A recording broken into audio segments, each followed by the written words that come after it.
Ladies and gentlemen, boys and girls, welcome to this edition of Drive Time on this Tuesday, December 30th. One day left in 2025. So, Merry Christmas, Happy Hanukkah, and Happy Kwanzaa to all those that celebrate. We still got the New Year's to come up and a lot of good sporting events to go with that. So, before we get started, joined here, of course, by Showtime Sarah and Scooter. So, we'll start with Sarah. How you doing? I'm good. Got through holidays. Still got a little bit more to go, but I'm That you getting do.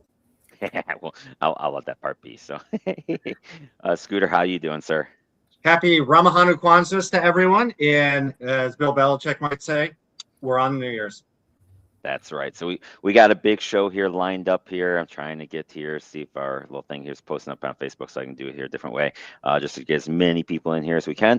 But the fun will begin here shortly. And of course, down the bottom, we're going to be doing a fun segment later for those Festivus fans, and there where we're going to let you air your fantasy grievances. So if you want, if you got some and you're watching, go ahead and put those in the comments now. We'll leave this up, and we're also going to do some New Year's resolutions for our favorite teams.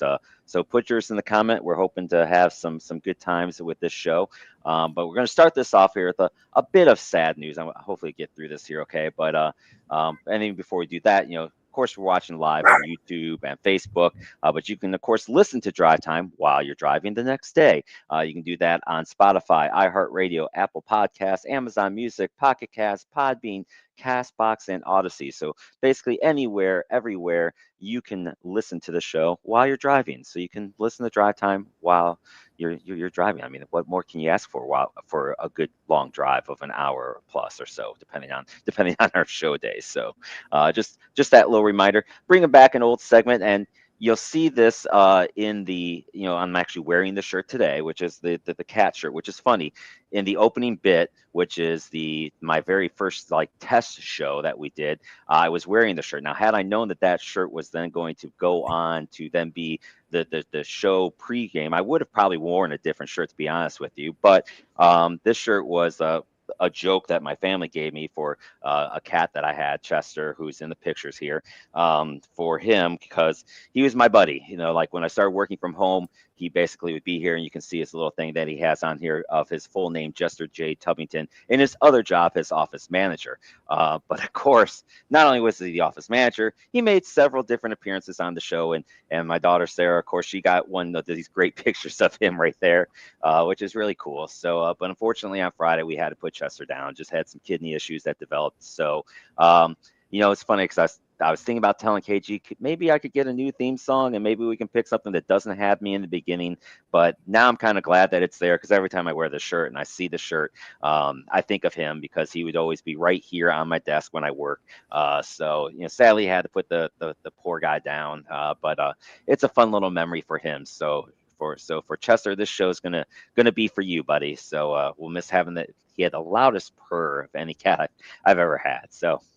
But he was a good kitty cat. So, all right, enough of the sadness. So I at least got through without completely tearing up. So, hey, I did pretty good there. All right, let's get to some fun. Of course, we have the big stuff here coming up. This weekend is going to be the college football playoffs, and the first one, of course, actually starts tomorrow. So let's update the bracket in case you forgot who's playing who for some reason.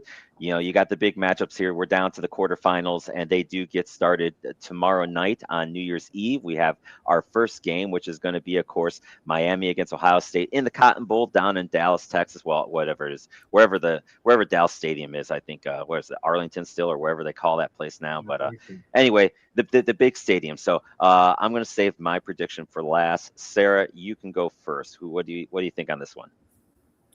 Miami's getting smoked. Miami's getting smoked. I mean, like when looking at the record, yeah, Miami is only 11-2, but obviously Ohio State being their oh my gosh, what 12-1? Oh, sorry. Yes.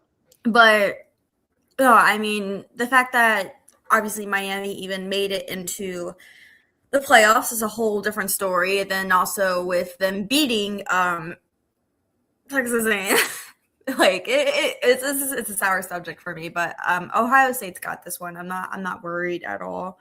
I don't think it's going to be really close either. Of course, I kind of thought that would be the same for the Miami and Texas A&M game, but that didn't happen. So who knows? But I think Ohio State still got the win. 99.9% sure. Scooter, what you got? So Miami, they can run the ball, they can pass the ball, they play great defense, one of the best defenses in the country against the rush and the pass. That all being said, Ohio State's even better than what I said about Miami. So I'm going with Ohio State. I'm not going with a huge blowout per se because Miami's defense is that good, but Ohio State has a chance to run away with it. I'd love to say, of course, being a Buckeye fan, that I think Ohio State can do that. I'm sure if Anthony was on today, I don't know if he's sure if we'll see him in the comments or not. We know his love for his Miami Hurricanes. I have a feeling that Miami's going to keep this game close because, like you said, the defense is very good. And when Ohio State has gone up against a top defensive team, they've not put up the big points. Indiana was able to kind of keep them in check. Even Texas in that first game of the season was able to keep them in check.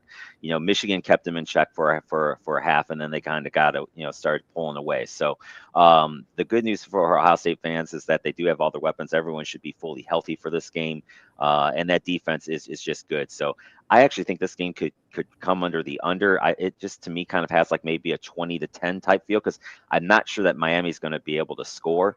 Because vice versa, Indiana was a very good offense, and Ohio State's defense really kept them in check. And Ohio State's defense has done that to everybody this year. So this kind of has a 20-10 Ohio State feel for me. So it sounds like we all think Ohio State's going to win. Just Sarah has it being a blowout. I think you're 20-10. That sounds legit. I like that. Yeah, and it's probably 20-10. It's probably like 13-10, and then it's 20-10. Yeah, that's the type of feel that I got for too. Unless and by the way, Ohio State's going to be down by 3 to begin with, as they always do. Yeah, and then I'll start doing my ranting on Facebook that they're overrated and all that good stuff that everyone loves. Boss man checking in. Don't think the Canes have enough on offense. That's kind of how I feel too. I think their defense will keep them in the game. I just don't think that they're. I mean, look, they can only score what was it, 10 points against Texas, Texas Tech, and this is a whole different Texas A&M. This is a whole different beast. So we'll see how that goes. Then and again, Ohio State's defense is that good, is that they can control Carson back. And I think that's what's going to go on.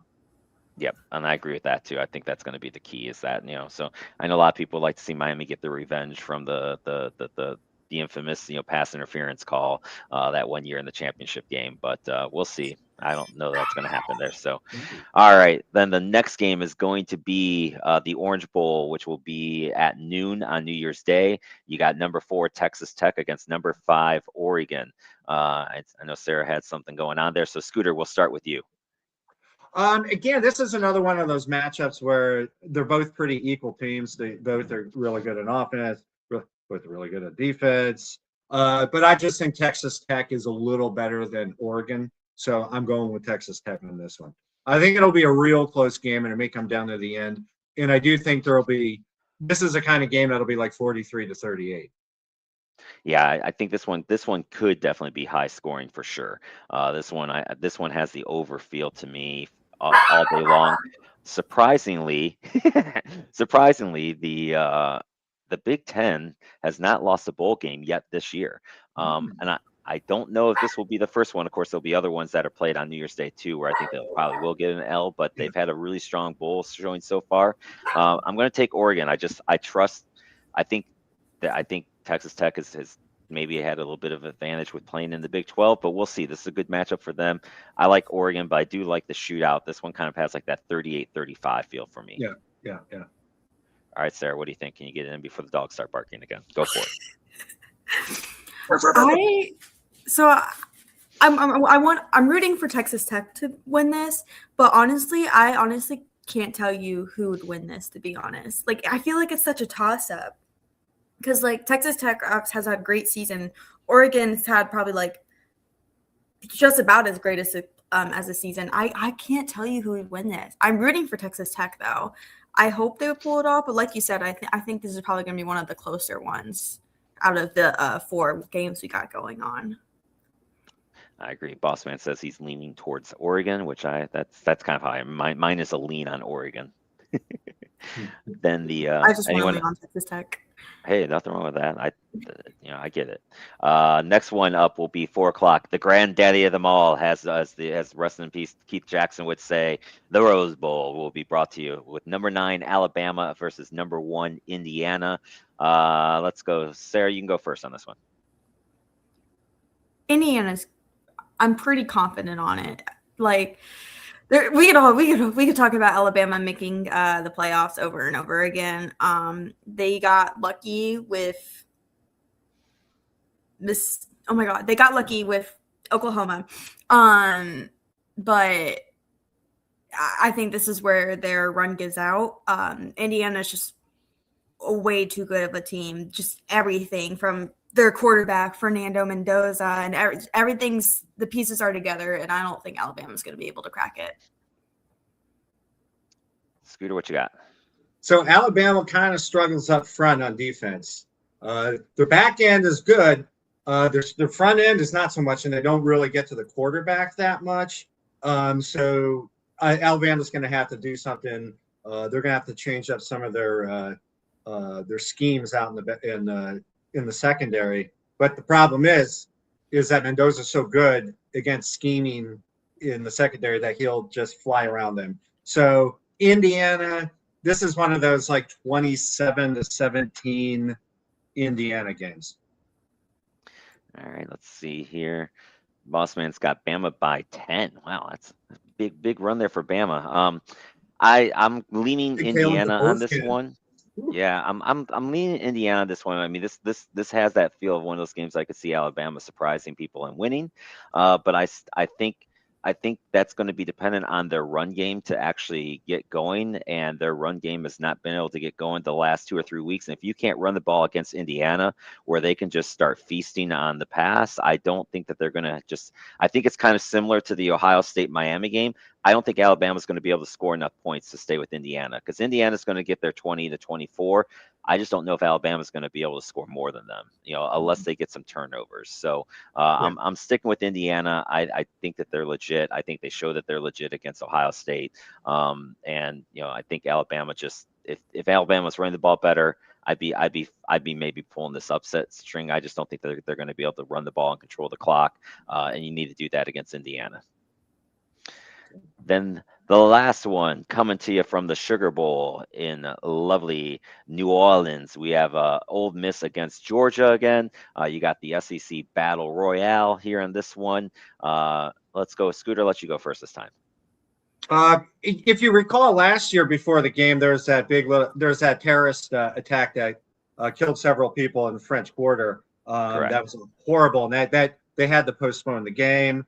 So here's hoping everything is going to go well with this one. And when they play the game, Georgia and Ole Miss played earlier. Of course, there was a different coach on Ole Miss's part, but Kirby Smart was still there. But that was like 42-35. It was close, but Georgia pretty much, they beat Ole Miss in every aspect of the game. So I think this isn't going to be any different. I think Georgia does come away with it, and I think it might be by about 15 to 20 points. So I think it's going to be more than what they did earlier. Sarah, what you got? This game, obviously, I think really highlights what Ole Miss is doing after Kiffin leaves. I don't think it's going to be enough for them to beat Georgia. I still do think Georgia is going to win, but I think it definitely defines a lot maybe what needs to be done about the team with their coaching changes. But I do see it being a close one. I still think Ole Miss will still stay in the game, but Georgia Miss will take it away. Bossman's got Georgia in a close one. I don't know it's going to be that close. I think this is where we see the Lane Kiffin effect finally take place for Ole Miss. I will say this: if somehow Ole Miss wins this game, I think they can. That might be some great momentum, because you're going to have whoever wins this game is going to get the Ohio State Miami winner, and of course the Oregon Texas Tech will go with Alabama and Indiana. So this is going to be a fun one, but I think Georgia's going to win it If somehow Ole Miss wins it, I think Ole Miss then could win the whole thing. So that would be my bold prediction, I guess, that if Ole Miss can get by Georgia, I think they could win the whole thing, just because then they're going to have all that momentum going of not having Kiffin and using that to fire him up. So there you have it. There's all of our predictions for the big 4 games. Anything else on the college football side you guys want to throw in there before we start getting into the craziness that was yet another NFL week? Well, I just hope it's gonna be great entertainment, especially tomorrow night. You want a good game tomorrow night leading up to the ball dropping. So let's get a good game going. Go Ohio State. I think they're gonna win. I agree. We'll see how that all plays out. It should be fun for sure. Yeah. All right. So then we have a little bit of breaking news in the NFL. Let me pull this back up here. But Stephon Diggs was he was detained, and then his arraignment is coming up. So let me pull back up the story here again so that way I can get it here correctly. He was facing a felony charge of strangulation and misdemeanor charge of assault from alleged incident that took place on December 2nd. He is scheduled for arraignment on January 23rd, which would be the Friday before the AFC Championship game, assuming, of course, that the Patriots get to said championship game. We'll see what the NFL does on this. My gut's going to be that he's probably going to be there. I don't see them doing much until the arraignment and see what happens with that. But I don't know if the NFL will suspend him now or wait and see. You never know with the NFL. They've had times where they wait to see what happens legally, and then other times where they do it on their own. I don't know which way they're going to go on this, but it's a big piece of the puzzle for New England that is facing some legal trouble.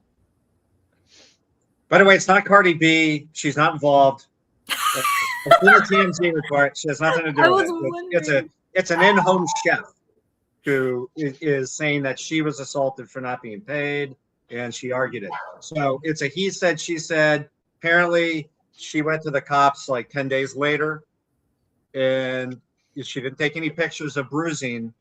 So there's all that stuff. So I don't see the NFL doing anything about this until the offseason. Probably agree with you on that. Is there anything to add on it?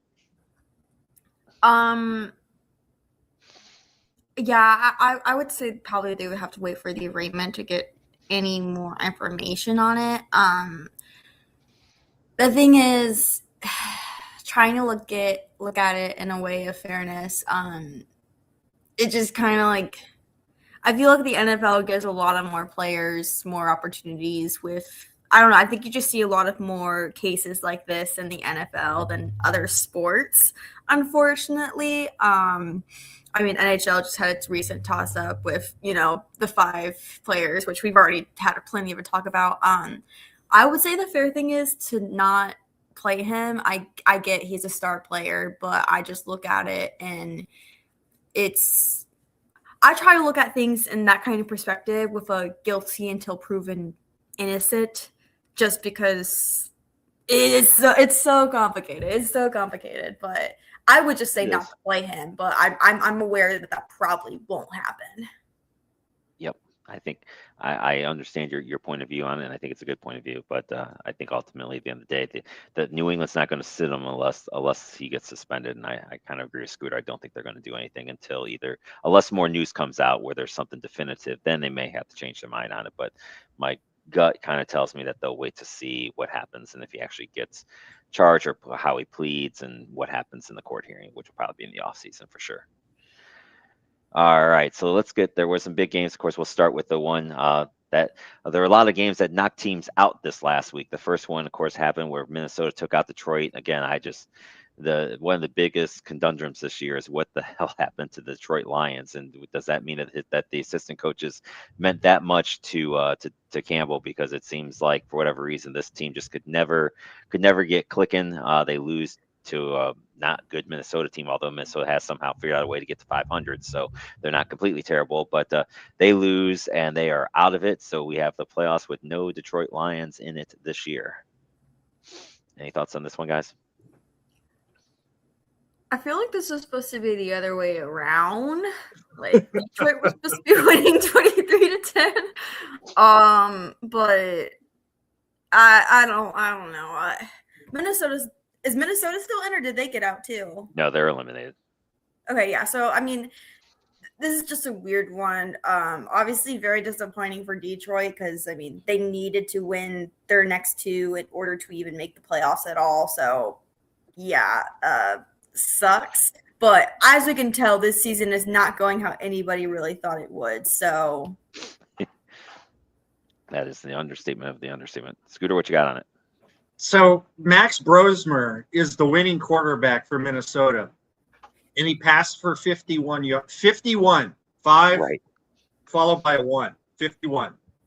He won. And they won 23. By 13. They scored 23 points, and Detroit scored 10. And Detroit has all these offensive weapons.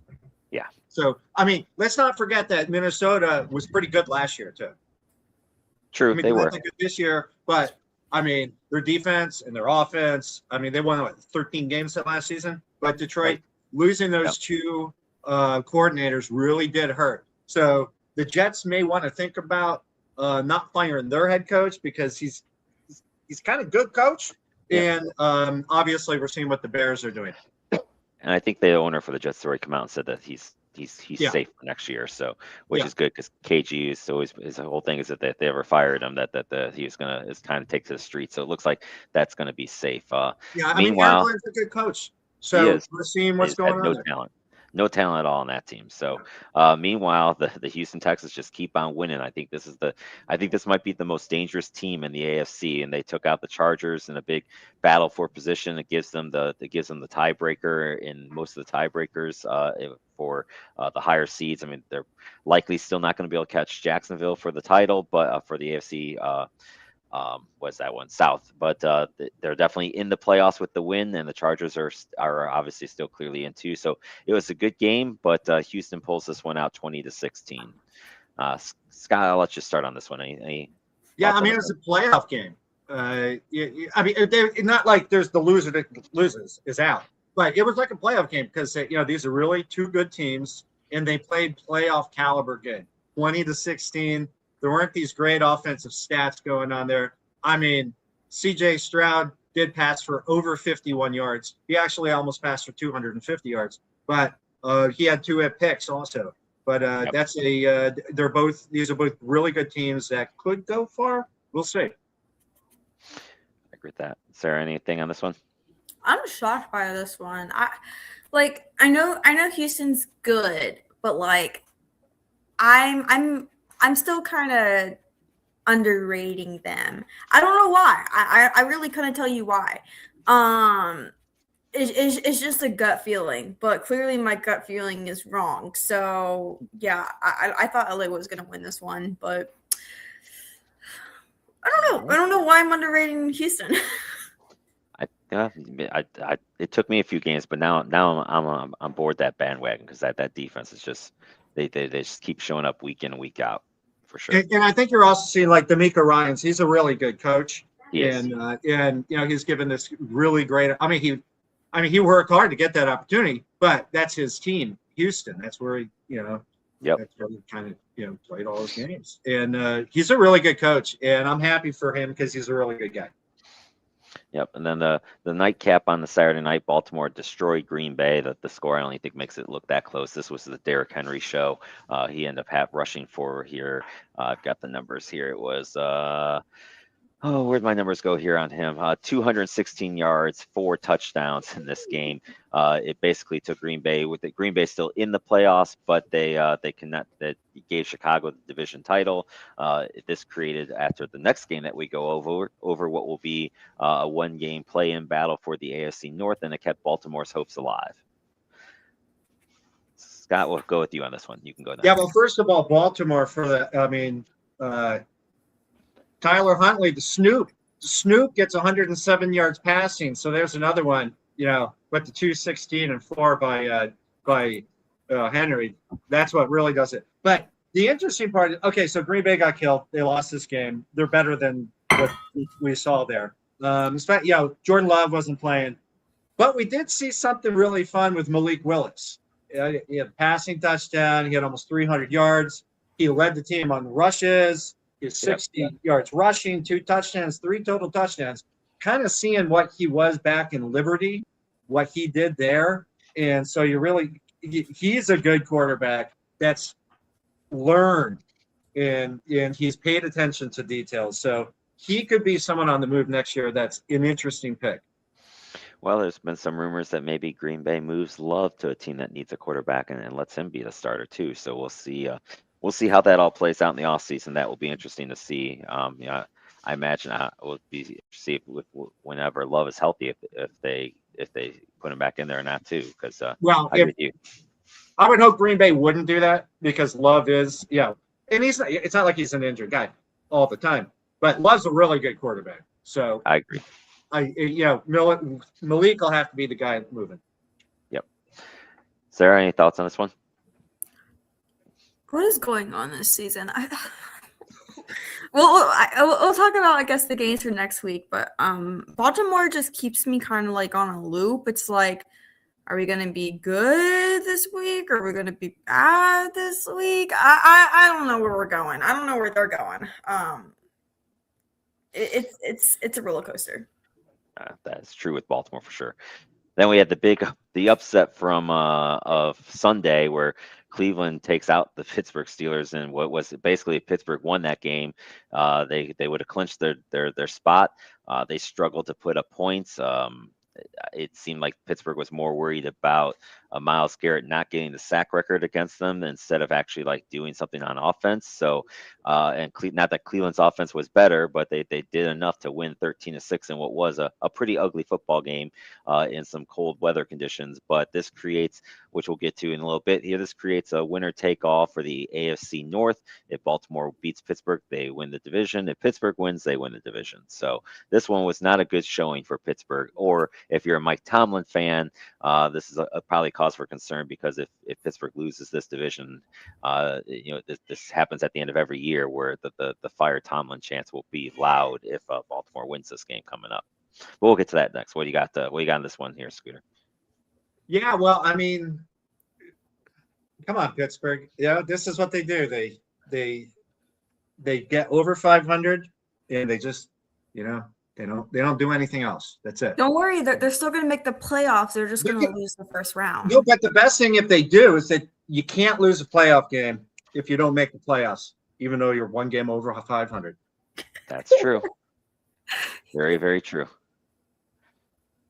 All right. Any thoughts on this one, Sarah? Mike Tomlin, dude, what happened? What what went on here? You had the pressure. The pressure is on you, and you just they just fell apart. There's we talk about oh my god, what was her name? What is her name that you always bring up? Her videos. Her videos. You like this girl's videos? Oh, no, Annie Agar. Yeah, right? yeah, Annie. Yep. There's this other one I watch. I can't even. His name is clicking on me, but he always does like these game recaps, and the other teams are all talking, and all Cleveland does, and we're the Cleveland Browns. Those are the Cleveland Browns. That's all there is to explain them. It's just the Cleveland Browns. Yep. But well. Yeah, it was fun here because now everyone's all happy again, but it'll be short-lived, I'm sure. So. And another team that just keeps on winning, the Jacksonville Jaguars. Indy did play them tough. This game was probably a little bit closer than what I thought it was honestly going to be, but Jacksonville wins 23-17. It seems like that was Philip Rivers' hurrah because now that Indy's officially out, which Indy was eliminated with the Houston win the night before, but it seems like Indy's going to let somebody else play quarterback instead of Philip Rivers for the very last game. So the Philip Rivers experiment unfortunately comes to an end for Indy. And again, he wasn't terrible, but the Trevor Lawrence won this game with a couple rushing touchdowns, and they had just enough passing to lead Jacksonville to the win. They stay in control of their own destiny. They win this last week, and they win the AFC South. Scott, you can go first. Yeah, I don't want to say it was like the ugliest game in the world, obviously not. But hey, Jacksonville, this is how you win in the playoffs. So they're ready for the playoffs, I think. And yep. I mean, that's a good thing. You got winning games. That's all that matters. Like Cleveland's like, oh, we won, we beat Pittsburgh. But Jacksonville, this one matters. Agree. Sarah, anything on this one? I'm just sad about Indy losing. Me and Scooter were on that ride when you were in you. We just kept going. Indiana Jones, Indiana Jones. Yeah. I saw a weird stat that Sauce Gardner, who was 1-7 with the Jets, who then got traded to the Colts, then went 1-7 with the or 1-7 with was 1-7 with the Jets, and then he goes to Indy, and then they go 1-7 since they acquired him. One of those weird stats. It is. It's a weird stat. It's not Sauce Gardner's fault at all, but that's a weird stat. Yep, it sure is. And then Carolina continues their tradition of win one, lose one, win one, lose one. This sets up an interesting matchup against Tampa Bay, who also lost this last week again. But we'll get to that later. But Seattle, continues to be in that position to win the NFC West, especially with the Rams' shocking loss to Atlanta, which we're not going to cover that one, but that was a bit of a surprise. So Seattle in control. We'll get to their big game that they have against San Francisco here in a bit too. But Seattle does what Seattle needed to do against Carolina. And anyone got anything on this one? Yeah, Seattle's good. This is what's his face at quarterback? Why am I flaking on red? Darnold. Darnold. Yeah, Sam Darnold. So last year he won 13 games. This year he wins 13 games. Remember, he was the biggest bust in the history of the NFL. Right. And he's now one of only 5 quarterbacks to win 13 games in a row. I think in a row. The question for Sam is going to be, though, can he do it in the playoffs? Because that's the whole thing with last year too. He couldn't do it. Can he win a playoff game and do it in the playoffs? No, but I mean, okay, they put up 27 points against Carolina. Okay, so Seattle's defense is pretty good. Carolina, come on, man. Jalen Coker led the Carolina Panthers. 2 receptions, 16 yards. Yeah, it just was not good. In both stats. Bryce Young, 50 total passing yards. Oh my God! And they could make the playoffs. Look! This is what my dad has said.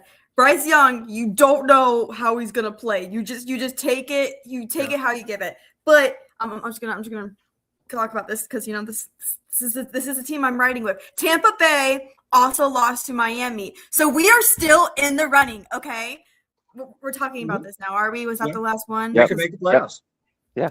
So I didn't. I said it. Carolina probably wasn't going to win to Seattle, but I thought that Tampa would win the one against Miami. But, we both lost. So Carolina is going to beat the Tampa Bay Buccaneers, and they are going to be in the playoffs.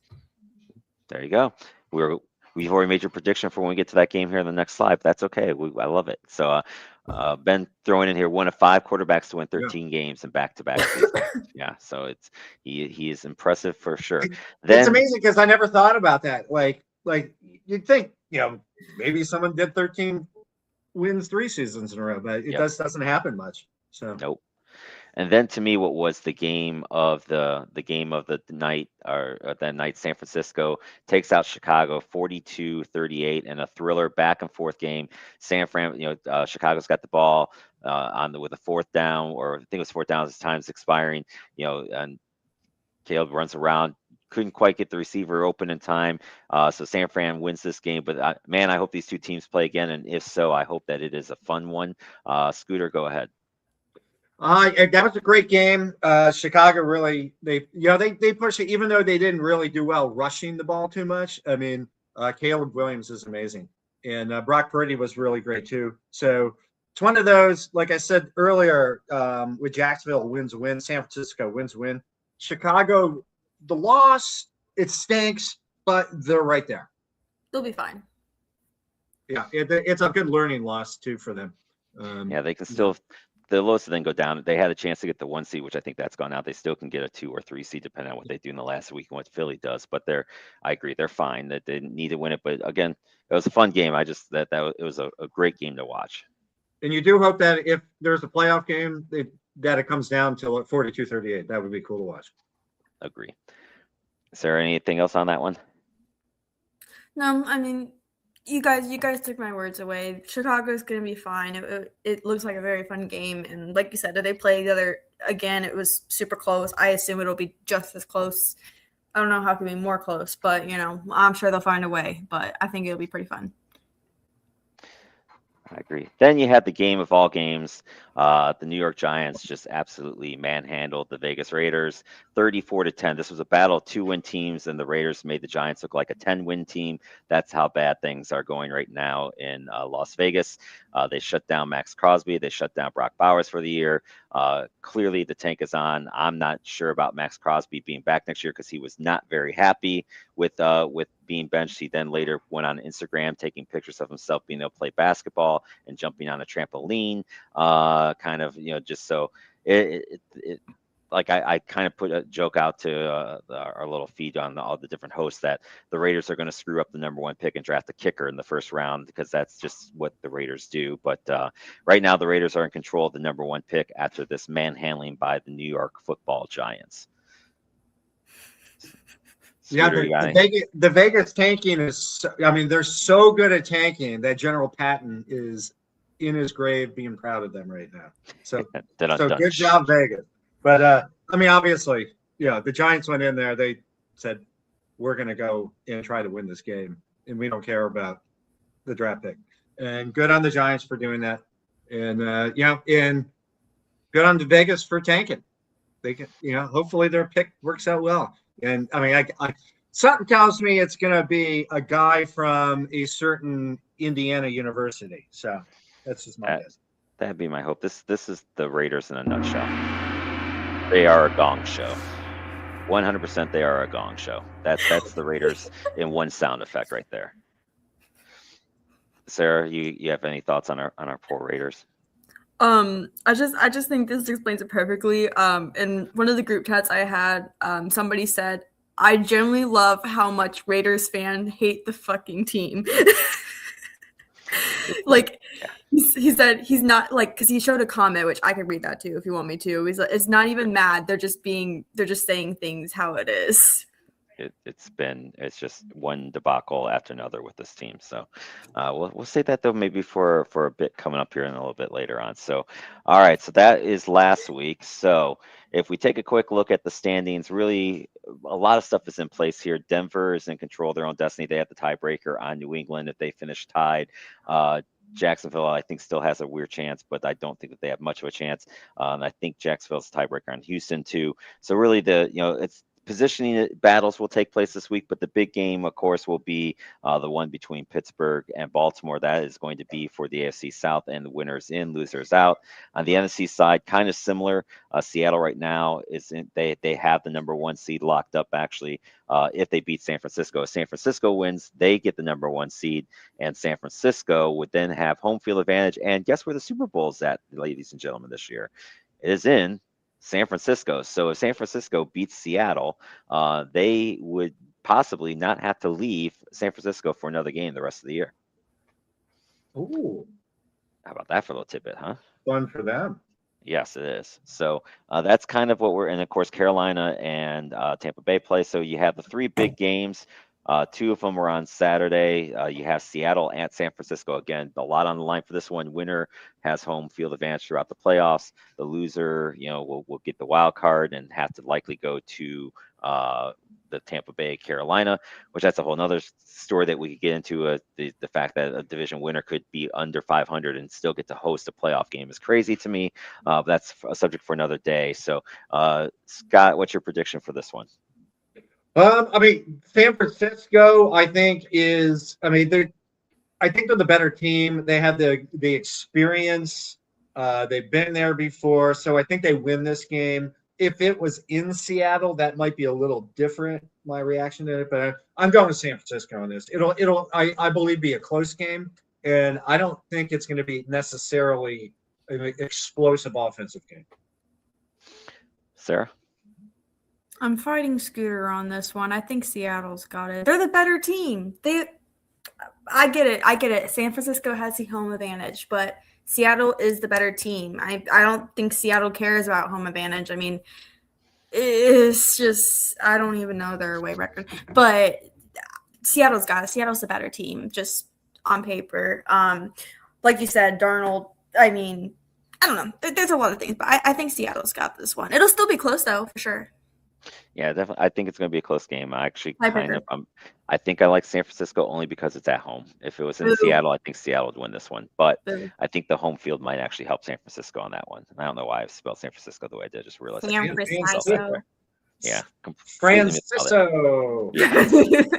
The other interesting one on Saturday is Carolina at Tampa Bay. What is interesting about this is because Atlanta beat the Rams, there is a scenario where Carolina loses this game, but still can make the play, can still win the division. I believe Atlanta then has to win their game, and they could get Carolina in because of some weird tiebreaker that happens. So if Carolina wins this game, they definitely win the division. If Tampa Bay wins this game, they still may need help in order to win the division, which is kind of, since Atlanta won last night and kind of messed this thing all up. So it's an interesting little thing that I read today, but that's the way, if I read it correctly, that's the way that then if Atlanta wins, then Carolina still wins the division because Carolina beat Atlanta twice and Tampa Bay split with them, and somehow that matters. So, but so I'll let you guys go first. Well, we already know Sarah said that Carolina has Tampa Bay winning this game. So, Scooter, what's your prediction on it?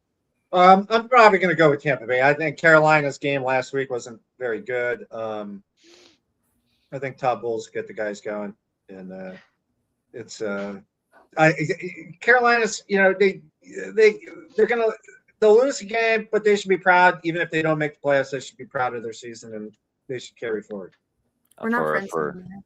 for for I think this is 8 weeks in a row. Carolina's won one, lost one. They lost last week. That means Yeah, they have to win this week. yeah. So That's so what I'm saying. so I go with Carolina and Tampa Bay just has not played well. It doesn't matter home or away. They just They haven't. I don't know what happened to Ibuka because he looked like he's going to be rookie of the year for the first 5 weeks, and now they can't even find him in the offense. It's just I don't know if it's coaching. I don't know if maybe he's hurt and they're hiding it or what. But I don't know how a guy goes from the first 5 weeks that he had in the season to basically non-existent, and that's what's happened to the poor kid. So I don't know what's going on there. But Well, remember, I thought Baker Mayfield at that same juncture was the MVP of the league. That's right. And I think he was, and then and he wasn't. They just completely fallen apart for sure. Yeah. Then the big one Sunday night will be Baltimore and Pittsburgh, and I know there's been a lot of talk about why is this game the Sunday night game? It's blah blah blah, but whatever But look, it's Baltimore Pittsburgh. It's an old time rivalry. It's gonna it's gonna draw on TV, so I get why it's a Sunday night game.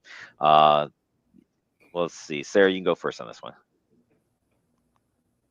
Call me crazy, but I think Pittsburgh's got it. Like I said, they're gonna make the playoffs, but they're still gonna lose a playoff game. Pittsburgh's got this. I think it's still gonna be a pretty ugly game, though.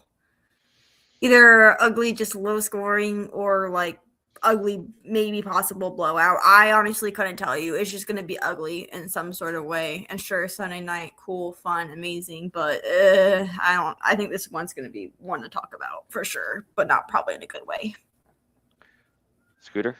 Well, Lamar's still TBD, I think, right? So yes. He may not play. And well, I mean, who knows? Pittsburgh hasn't played well, anyways. So why can't Snoop go in there and beat Aaron Rodgers? I mean, it's not like Pittsburgh's that good of a team. They're not. I don't think Baltimore's that good of a team either. But in the beginning of the year, I picked Baltimore to go to the Super Bowl. But Baltimore's going to the playoffs, so it looks like I think Baltimore remembered last week that they had Derrick Henry, and this is the time of year when you lean on Derrick Henry, and that's why I think Baltimore wins this game because they have the better running back. Warren's been good for Pittsburgh, but and I still think there's still talk that T.J. Watt may not be back either. So no T.J. Watt, Derrick Henry. I'll take Derrick Henry all day long. Yes. So those are the three big ones and how they're going to affect everything there. Anything on the NFL before we wrap up the NFL? But we're going to come back to that with some fantasy football talk here very shortly. But anything else on the NFL side of things? All right. So quick drive to the net segment. We don't have a lot of hockey. I mean, there's always, we can look at standings and stuff like that, but we got time to do that here. But what is coming up Friday night, January 2nd, is, of course, the Winter Classic. It features the Florida Panthers and the New York Rangers in a real marquee battle as far as 2 points go towards the bottom of the Eastern Conference for a playoff picture. This is going to be a course that started in 2008, and so this is played in whatever the baseball ballpark is for Miami's. I believe right now they are planning on having the roof open to make it as much as an outside game as they can, unless the weather doesn't cooperate, which with Miami is possible. But right now the forecast is holding up pretty steady. It's going to be 8 o'clock at night. Of course, the first one's back in 2008, where you had Sid the Kid win it in overtime again, or in the shootout against Buffalo, with it snowing and everyone loved it. This is going to be the second warm weather venue. It's last played in 2020 down in Dallas, Texas. Oddly, the home team is only it's only won 6 of the 17 Winter Classics. So it seems that I think, you get all the hype of it being in your city, and maybe it's hard to then live up to it when they've got more stuff to do than what the road team does. And surprisingly, 2 of the 17 Winter Classics, only 4 have gone to overtime. So just a little bit of history behind the game. You kind of see the jerseys. Both teams are kind of, Florida's going back to the old Cat jersey, which I still love. And then New York's kind of doing an homage to their 100-year jersey, just with the different colors in it. So these jerseys are okay. They're kind of but the game should be fun, and they'll have it all to themselves on that Friday night on the 2nd at 8 o'clock. So I like that the NHL got off the New Year's Day for this one, so they're not going up against the college football playoffs, which is smart for them. So we'll see how it does and what it looks like in Miami. Sarah, you can go first. Anything on the Winter Classic? See, I was like kind of thinking about it. I'm kind of like, I feel a little sad that oh my god, freaking their captain isn't playing. I don't know why his name just blanked on me. For Florida? Yeah, Florida, right? You're talking about your favorite guy? Well, he's injured all season. All right. No. Oh my god. No. Oh, not Kachuk. You're talking about. I know who you're talking about. I can't think of his name. What, Barkov? Barkov, yeah, that's it. Yeah, he's been injured all year though. Yeah, he has. Yeah, but I'm saying, like, I'm kind of sad he's not playing in this because I feel like it's I get it. Yeah, he deserves it. Yeah, he deserves it probably like a little bit more out of everybody else. Some people may say Jay Priester deserves it too, but whatever. Anyways, but I think Florida's got this one. New York just isn't a great team. If they do somehow find a way to make it into the playoffs, I think it's a guaranteed first round exit. At least I would hope so. Because I think honestly one of the possibilities is them playing us. I think where it stands. But I think Florida's got this one. I'm guessing a 4-2 win from Florida. I could buy that. Bob's been playing better, and the Rangers. Mm-hmm. Well, the only good thing for the Rangers is it's a road game, and for whatever reason, they're playing better on the road than at home this year. Scooter, any thoughts on the Winter Classic? Yeah, so it's interesting. I read up on it that it will be open. The roof will be open at the ballpark, which is actually at the same site where the old Orange Bowl was. So right. Interestingly enough, there's actually something going on at the Orange Bowl on January 2. But they're going to start with the game where the roof is going to be closed. And at some point, they're going to open the roof. But they don't want to tell you yet. Yeah. And so that's kind of interesting. It's supposed to be 73 there on Friday, and then it'll get cooler at night. That's why it's an 8 o'clock start too. But I think it's probably maybe the first period, and then because they are concerned about the ice quality, they want to make sure it stays good. So, but they'll figure it out. They always do in these type. They've had games in LA for goodness sakes. So, I think they'll be fine. Yeah, I think my gut will be in between first and second. Probably in between first and second. And one of the things is they were saying it's probably going to be in the mid 50s. To low 60s by the second period, I would think. They could even dip lower. People don't realize that it can get colder. I think they're actually going to get a cold streak coming up this week. One of the reasons they're starting at 8 is because of the sun. And they said that the sun, now it's not the blur, the glare or anything like that. It's that the sun actually does mess with the surface of the ice. And as we saw in Tahoe in 22, there were some issues with that. Even though how beautiful that was, it didn't work out that well. But I just want to say about the Florida Panthers uniforms, it looks like someone was really drunk watching the movie Gremlins and said, "I'm going to make a cat out of a gremlin." And all they got to really do is put a stripe on the top of his head, Yeah, on the then he'd have. cat's head, and you have stripe. Yep, So that's good. Yeah, it does have a little gremlin look to it. Yeah, I do like the throwback to the old Panther. I still like that better than what they wear today. But that's just me. I know. I like what they have today. Now the original one actually had a stick. You snap Yes. a stick. Right. But I do like the original, the new one now. Yeah, these are kind of bleh, but it is what it is. So, all right. So that's it for hockey, right? Yeah, that's it. So we've been talking about this. This is time back to bring back the fantasy drive-through segment. Yeah. And for those of you that are fans of Festivus, of course, so one of the big things of Festivus is the airing of our grievances. And for most of us, last week was likely the Super Bowl week in most of your fantasy playoff sports, so I figured this was a great time to bring this up and bring it into play. So if you're watching now, if you want us to read whatever your grievances is on fantasy football, you can go ahead and do that now. Sarah, I don't know if you do the fantasy football stuff, but you are up there in our picks league, so maybe you have a grievance to place due to that. So do you have any grievances of fantasy football or football picking that you'd like to air today? Oh, I don't know. Hold on. I was just making my picks for this week. Let me see. What did I do? I want to see if there's a game that I chose somebody to win. Last week, I chose Detroit to win. That obviously didn't happen. I also chose LA and Green Bay to win. That did not happen. I chose Tampa to win, but I'm glad that didn't happen. I chose Pittsburgh to win. I chose Chicago and the Rams to win. Yeah, rough week. Yeah. That's your grievance, I guess. It's all those teams, huh? That was from last week. I can still look at the other ones. But you're still in first though. You're still I game up know. on Wait. Bosby. Bosby's in second place. Yeah. Yep, you're still game up on him. All right, Scooter, what do you got? What's your grievances? My grievances is with me during the KFFL draft. I saw Dak Prescott sitting there. I go, you know what? I'm going to wait one more round, and then I'm picking Dak Prescott. So what happens? The pick before I pick, the dude picks Dak Prescott. So now I'm like, I got to get a quarterback now. Shoot.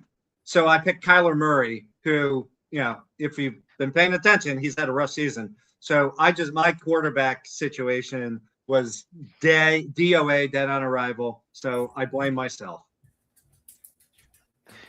Real quick, Bossman says gave a side eye to Showtime, so still had a week up, and Bossman gives his. He said, I drafted Godwin and Evans thinking they are going to have monster years with Baker.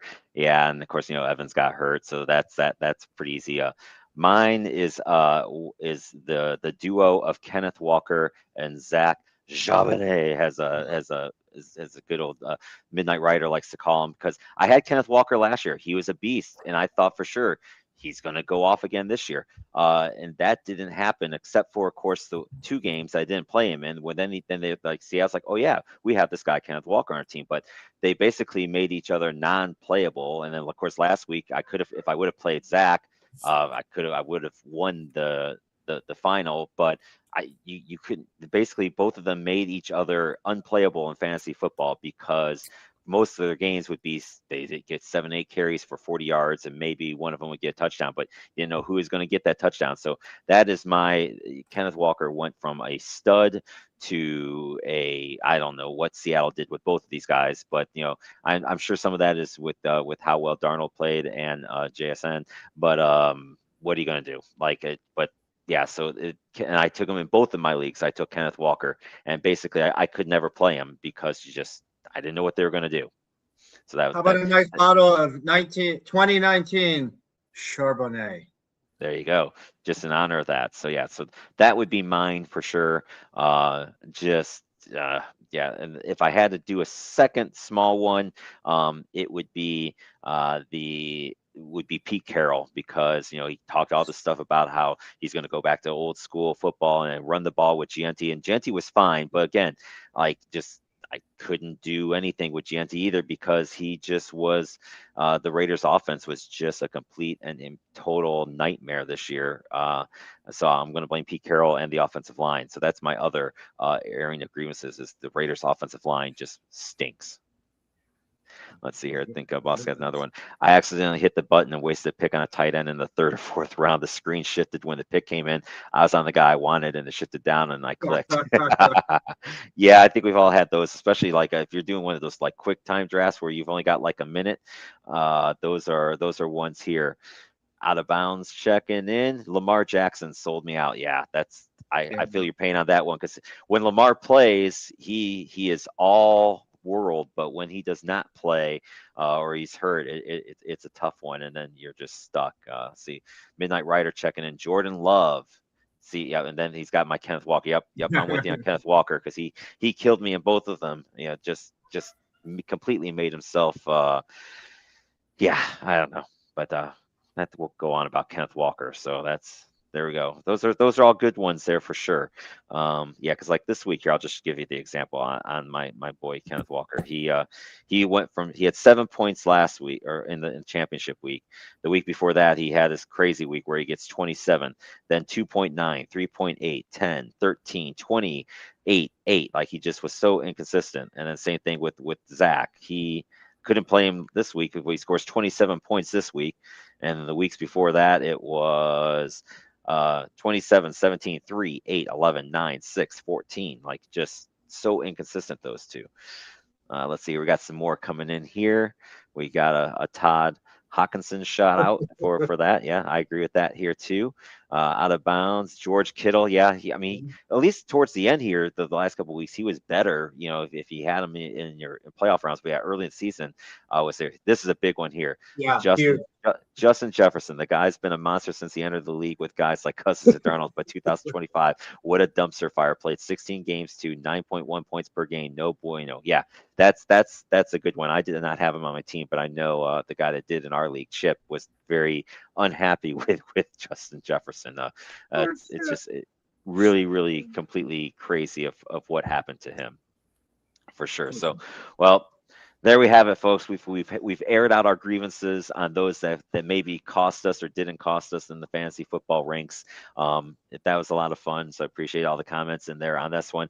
So let's keep the fun going here as we get into the new year. This was an idea. You want a piece of me? That's right. It's an ITF from Showtime Sarah, so shout out to her. So this is your bit. Why don't you go ahead and take the lead on it?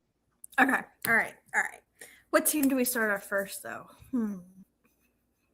Well, we'll go with Carolina Hurricanes because I mean that's the most basic. It's the one I most know about.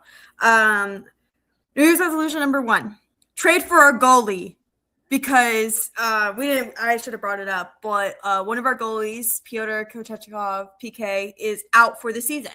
He's kind of been battling an injury the entire. Like for the, I think it's been since the start of the season, I'm pretty sure. Yep. And now he's just going to have to get surgery to get it fixed. Obviously hope he recovers, especially in time for the playoffs. But Bussy, he carries us, but he can't carry us all the way. And we know how Freddie's been playing recently. So unless some sort of miracle happens, I'm just going to put in, we need to trade for a goalie. We need to trade for a goalie so bad. I don't know who. I'd say anyone, but actually I don't think I'd want to wish myself upon that. I'm trying to think of like any possibilities that could be up for rumors, but it's not. You got Bennington and St. Louis, but the problem with Bennington, I don't want Bennington. St. Louis has kind of played themselves back into it again, and you got there's always was the rumor of Nashville with UC, but same thing with them that they played themselves back into it too. UC. So I wouldn't mind him honestly because. Yep.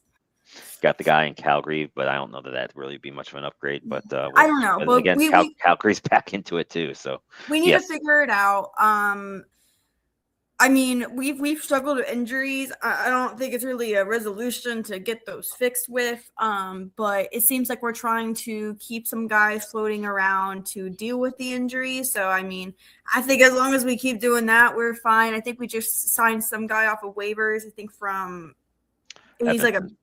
Yeah, and he's like a big guy. So if that's our guy to lay some hits on some Florida Panthers, I'm fine with that. Oh my God! But yeah, somebody else go ahead. I'll go back.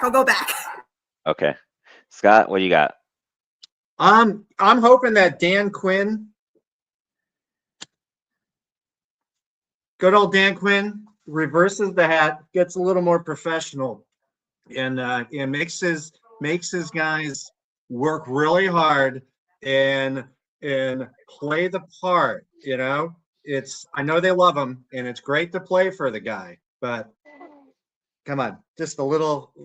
You're no Bill Belichick. You don't have to be a slob. He's allowed to be a slob. You're Dan Quinn. You have a really bad Super Bowl loss against Bill Belichick. So let's just turn the hat around, or don't wear a hat. Be proud of the bald head. Like, I got a lot of hair, but be proud of the bald head. Now, I've seen him in the public. Dan, Coach Quinn walks around just like that in the public, like at luxury grocery stores where I've been to with him. And to his credit, instead of buying like luxurious bottles of Bordeaux, he goes and buys a 6-pack of Corona. So okay. Cool. He's a regular guy. Just for me, please. All right. I like that one. Well, Sarah did take my Canes one, because I was also going to say I'd like to see the Canes get a goalie. So my other New Year's resolution, it would simply be for my Raiders to get a damn clue, just a small clue of what to do, because there's all this talk about that Tom Brady was going to, because he still calls the games, that this will be some advantage for the Raiders. Well, clearly it hasn't helped them for jack squat. They are still as clueless as ever. The offensive line is terrible. They have no wide receivers to speak of, really. None of the draft picks even this year worked out to be of anything. The Pete Carroll, Geno Smith was a complete failure, as far as that goes. And yes, I think the Raiders, now a total Raider thing to do would be is to screw this up and somehow beat Kansas City this week and lose the number 1 pick. But I am not convinced that even if the Raiders have the number 1 pick, that they'll do the right thing. I totally see them screwing that up, and they will take the reincarnation of Sebastian Janikowski in the first round again in the first pick of the draft and just completely make a mess of things. So my hope is for the boy wonder to somehow get a clue, because Mark Davis does know he owns the WNBA team, and they've won 2 championships. So, but he's let that team just do its own thing and let the basketball folks handle the basketball stuff, and he just does. There's a chance if Pete Carroll gets fired this year that the Raiders will be having 5 coaches on their payroll, and none of them are the head coach. They won't even be in the building, and it will be up to our 5th coach, and it could be our 3rd GM, because there's rumors that he's going to fire the GM. So it is just I don't know what to do on that front of it. We do got Midnight Ride's got a funny comment here for you. Sarah says when Sarah was moving in the dark, it looked like the Blair Witch Project. It did have that little bit of effect. That was pretty funny. Though this is my living space I've made. I've got it all set up. I added some of my cane stuff in here. It's sharp looking. I bought these pillows that match with this couch perfectly. It's coming together really well. I just still need to buy a new TV because I can't. Hold on. I'm just gonna start real quick. I can't watch sports on this. So it's sad. It's sad and disappointing. You gotta get an upgrade on that. That's for sure. Bossman throws in his New Year's resolution for his Buffalo Bills that they need a game changer on defense. Yeah, I think that's true. I could see that being a help for you for next year for sure. So we'll see. Hopefully, I'm rooting for your Bills in the AFC. I'd like to see them, hopefully be able to pull it out here for you and get that Super Bowl win. But I'm not too confident either on them. I don't. That's the funny thing with the Super Bowl this year. You can make an argument for any team to be out in the first game that they play or win it all. It's just going to be it's going to be a crazy time. So absolutely. So yeah, so there's my New Year's resolution. I just want my Raiders to not suck. I figured you were going to keep on my my head thing and just say Mark Davis should get rid of the Lloyd Christmas and go with a cool cut. Maybe he could take Dan Quinn's hat. If he took Dan Quinn's hat and put it backwards, I think that's good. Yeah, that's anything. Yeah, well, anything. I don't care what he looks like. I just want him to just figure out somebody. Apparently, he doesn't either. Somebody to make this team just be competent again. Just that's all I ask for.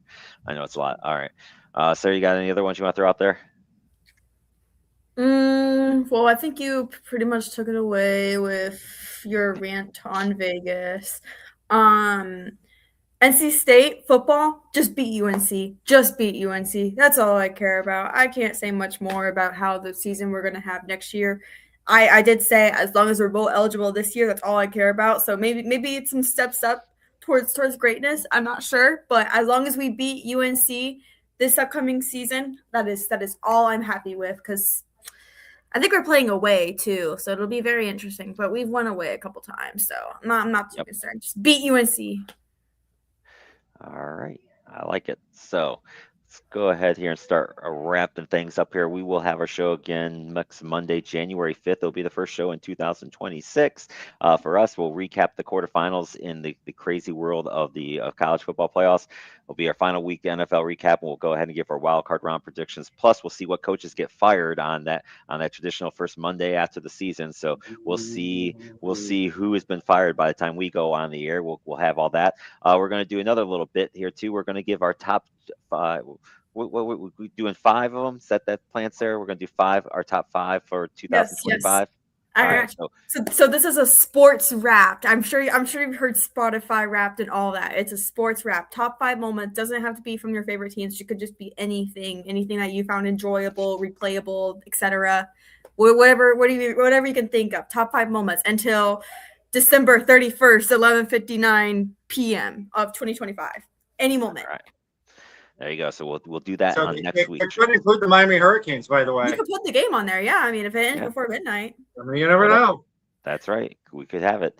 And then looking for a little bit further down the road, Monday, February 2nd, that one we will do our Olympic hockey preview because the Olympics will start up on February 4th. So we'll start getting our stuff together. We'll review all the teams' jerseys and rank the jerseys by probably by next week. We should have the lineups, which will be good.